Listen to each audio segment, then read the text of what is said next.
Greetings, everyone. My name is Assemblywoman Mikhail Salaj. I represent the 22nd Assembly District, which is on Long Island.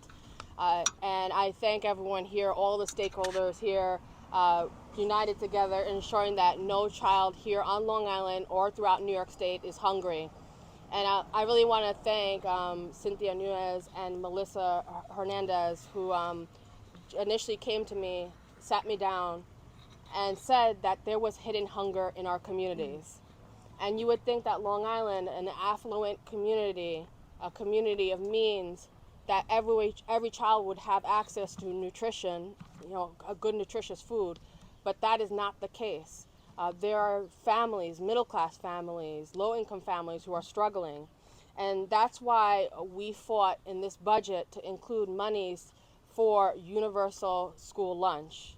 And so we believe that no student in New York State should go hungry, yet many students skip meals because the families do not qualify for free school breakfast and lunch. And currently, the meal programs that the schools were dealing with was unsustainable.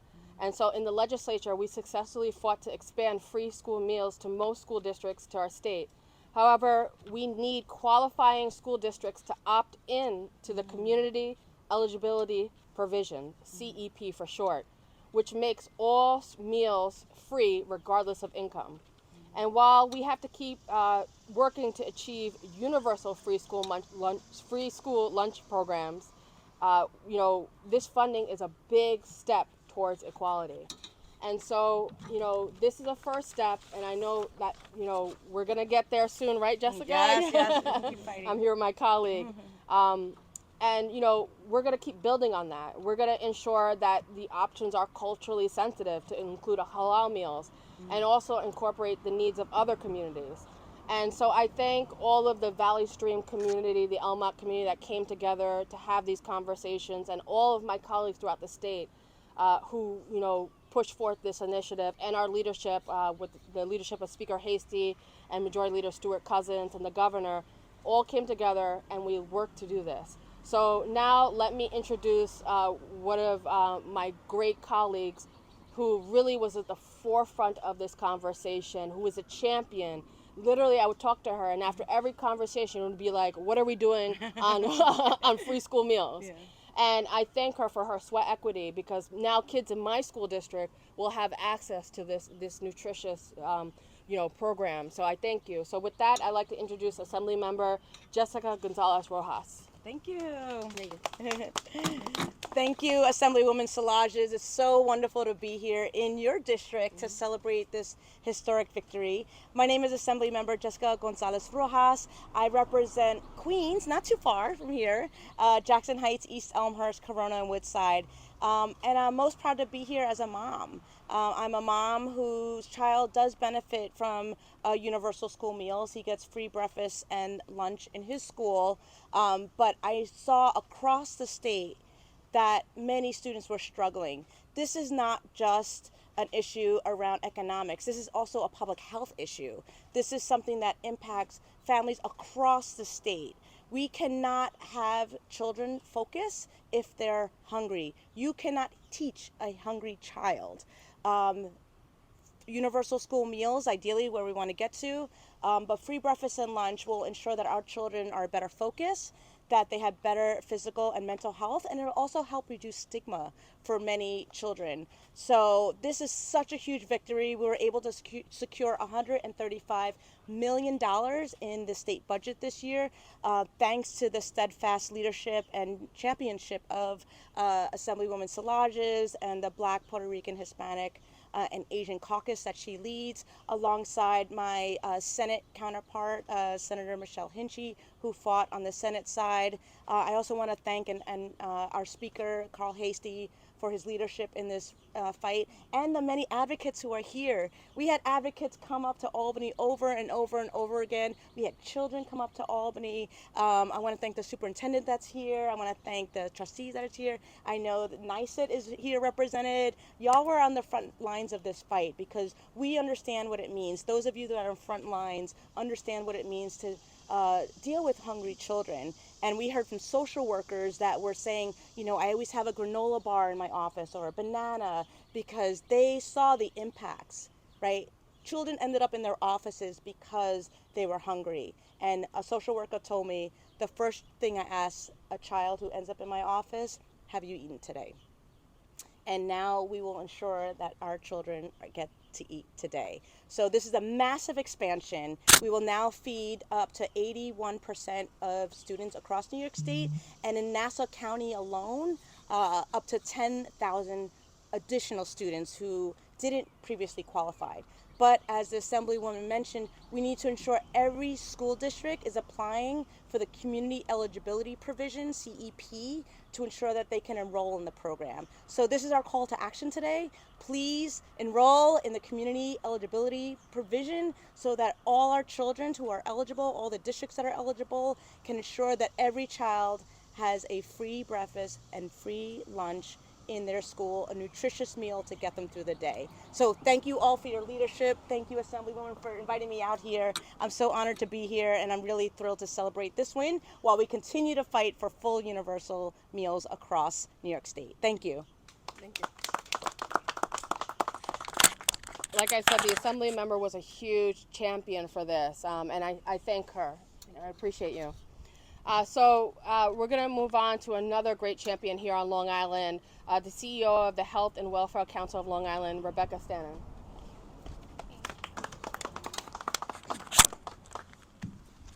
So I am so thankful today to the leadership of Assemblywoman Szalages and Assemblywoman Gonzalez-Rojas and all of our partners that are here today.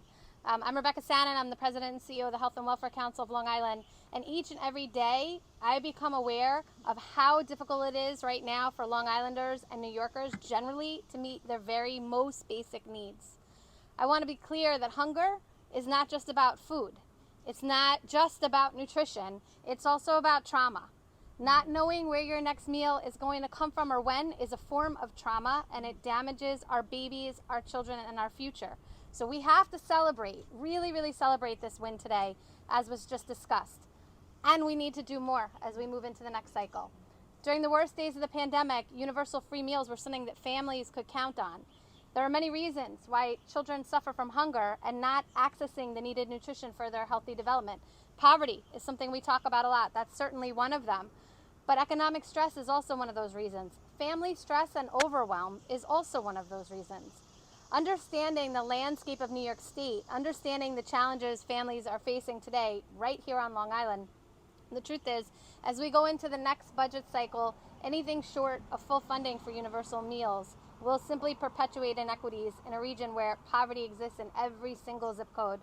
And as we stand here this morning, and we have lots to celebrate, we still know that there are children in classrooms right now that are hungry.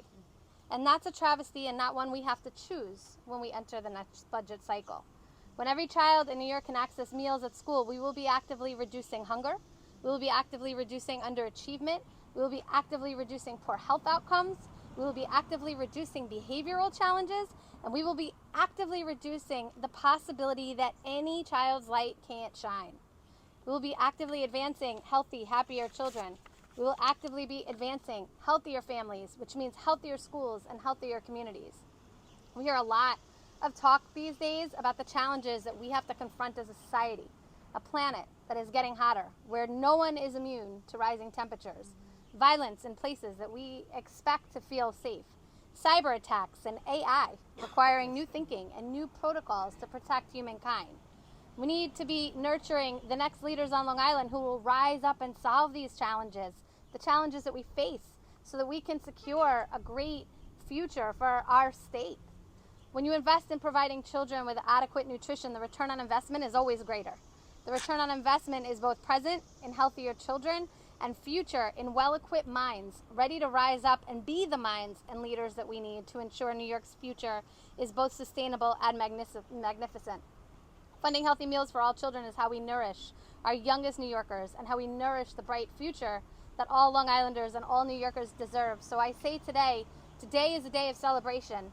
And I reiterate the importance of that CEP enrollment and making sure that we're taking advantage of all the opportunity today. And I also say we have to continue this fight into tomorrow because our children deserve it. And the future in New York depends on it. Thank you. Thank you. Well said. Isn't she great? I now want to call upon two parents and also community leaders who know firsthand how this is going to benefit our communities. First, I'm going to call up Trustee Nunez to say a few words. She's a trustee in Valley Stream 24. Thank you. Thank you. Good morning. I can't even express how proud and how happy I am and how important it is for all children to be comfortable and to be fed. There are many children that spend days and school is their only meal. So it is extremely important, and I am extremely thankful for all the hard work. I remember a cold, snowy day in February when I went to see Ms. Alajas and said, hey, I have some parents that have just mentioned school lunches are overwhelming for them. And to see that simple one-off conversation turn into this today is an absolute honor and a privilege to be a part of. So thank you. Thank you everyone here. Thank you. Thank you. And I appreciate that because some trustees, they might not be attuned to what the needs of the district are, but you are really on top of it. We appreciate you. Thank you. Then we're going to call up Dutch Broadway PTA school leader president, right? Salvatore Fernandez. Yeah. Good morning. My name is Salvatore Ferdinand. I'm the past president for Dutch Broadway Elementary School and the president for the Interschool at Elmont Union Free School. I am so happy and honored that every children, that this is a great idea, every children could get free meal, because just in Dutch Broadway, being for the last 7 years, we have 700 students, 600 students need help.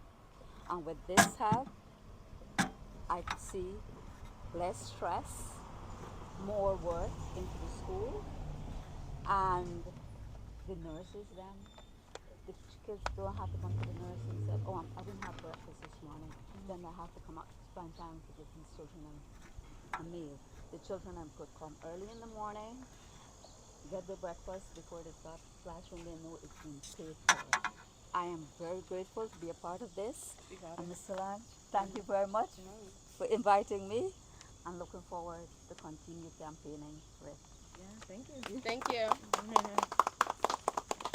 So we stand before a beautiful building right here, and the school leadership is one that really has done a lot for the local community. And so I want to bring up Superintendent Dr. Garcia Franz to say a couple of words and thank her for her innovative work that she does for the students of Valley Stream 30. Thank you. Hello everyone, my name is Dr. Garcia France and I am the superintendent of Valley Stream 30, which I must say, Clearstream is our first building. It's 100 years old this year, so we'll be having a whole celebration. But with that being said, despite the abundance of resources on our planet, more than 34 million people in the United States are experiencing food insecurity. Unfortunately, this is a risk that some American families have become accustomed to living with. In Valley Stream District 30, approximately half of the students receive free and reduced meals. This pressing reality of food insecurity has necessitated the Board of Education, our administrators, our teachers and staff, students and families, and our local community, which are here today, to step up our advocacy efforts for policy changes at both the local and state levels. Furthermore, there are 9 million children experiencing food insecurity that live in food insecure households, impacting vulnerable populations such as children of color and single parent households. Though the United States Department of Agriculture's free and reduced free meals, which many of our constituents today spoke about, helps some families, it does not account for all the financial realities faced, such as debt, medical bills, expensive housing costs in urban and suburban urban districts. Language barriers and discomfort when sharing personal details also contribute to low applications of the free and reduced meal application. These challenges in the paid school meal system impede students' access to food, and it impacts the school's budget.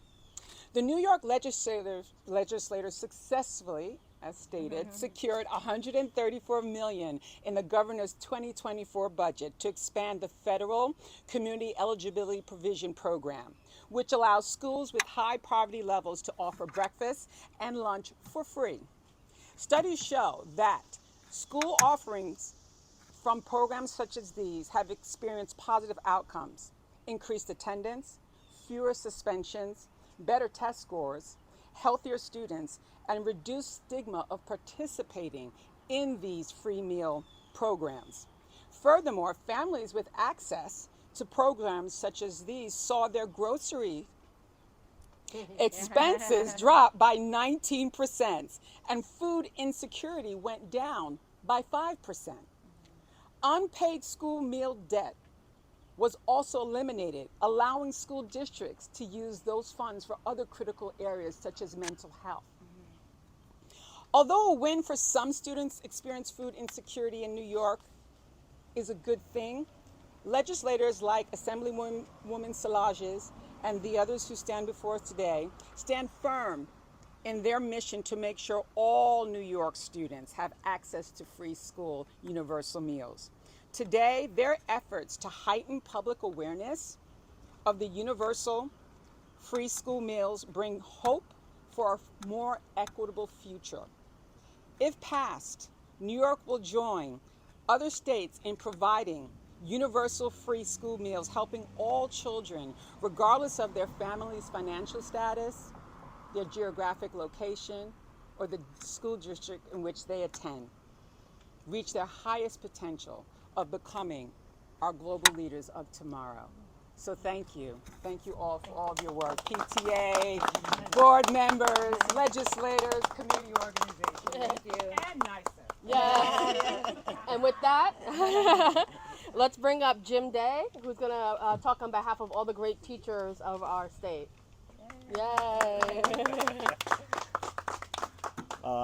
Just want to introduce myself. I'm Jim Day. I am the NICER PAC coordinator for Senate District 5.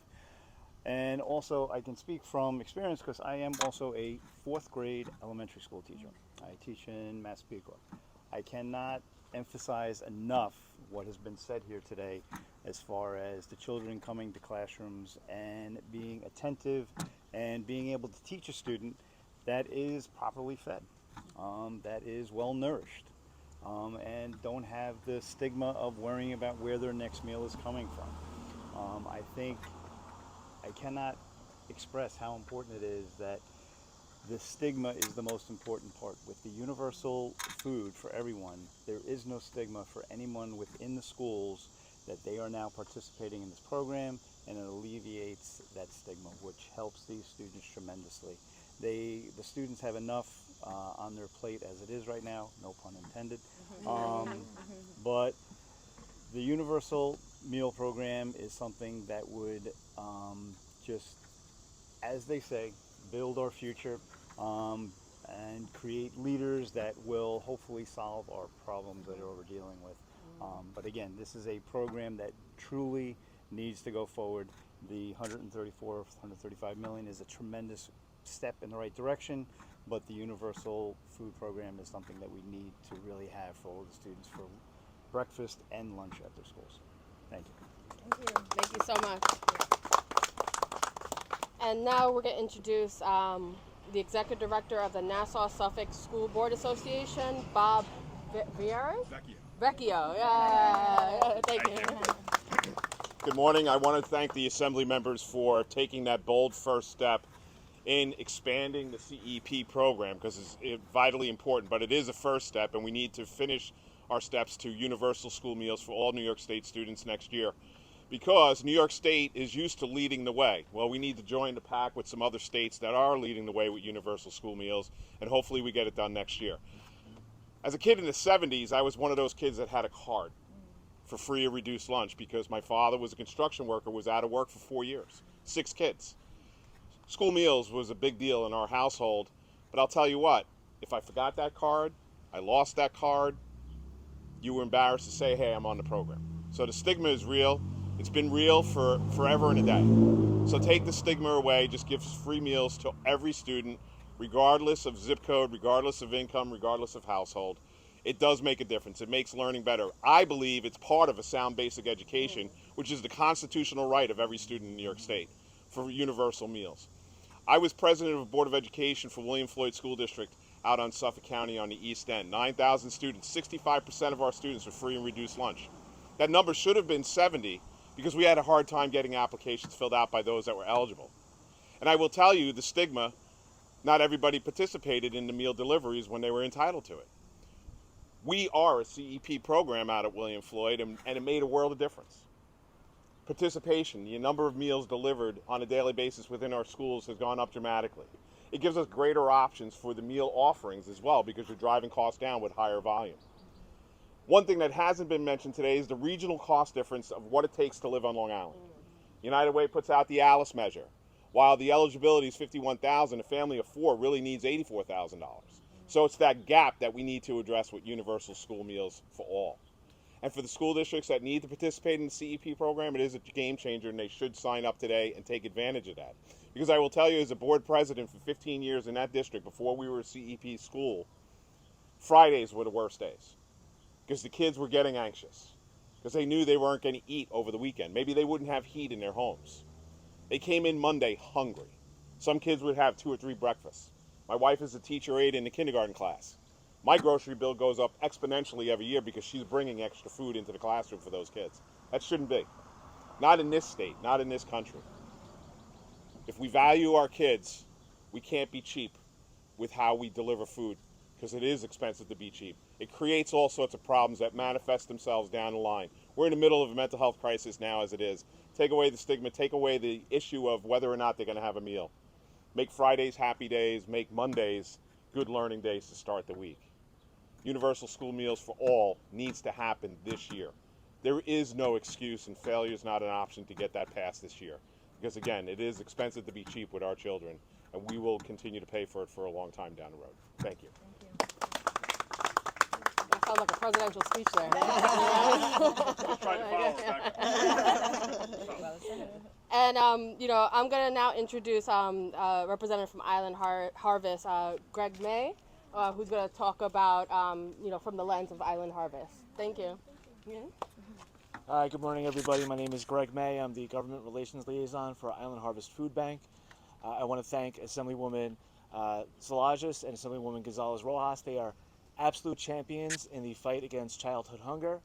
They have not only brought us a $133 million investment, a historic investment in food, against food insecurity for students. They fought for an additional $22 million in the governor's budget for HIPNAP. So behind me right now are absolute champions for this state and for our kids. Island Harvest Food Bank just wrapped up its fiscal year at the end of June. We distributed more than 16 million pounds of food last year. That's slightly less than during the height of the pandemic. It is more than before the pandemic. The new normal, unfortunately, is more need for food on Long Island. So these kinds of investments are what we need to ease the strain on our food banks and to feed our kids. And just what you're saying about the call to action is to have universal school meals in next year's budget. Every kid in New York State, every student, should have access to free breakfast and free lunch. And thank you. Thank you. With that, I didn't get your name, sir. Sorry, I'm Rob Ciani. I'm also a nice at Suffolk Oh, County. would you like to?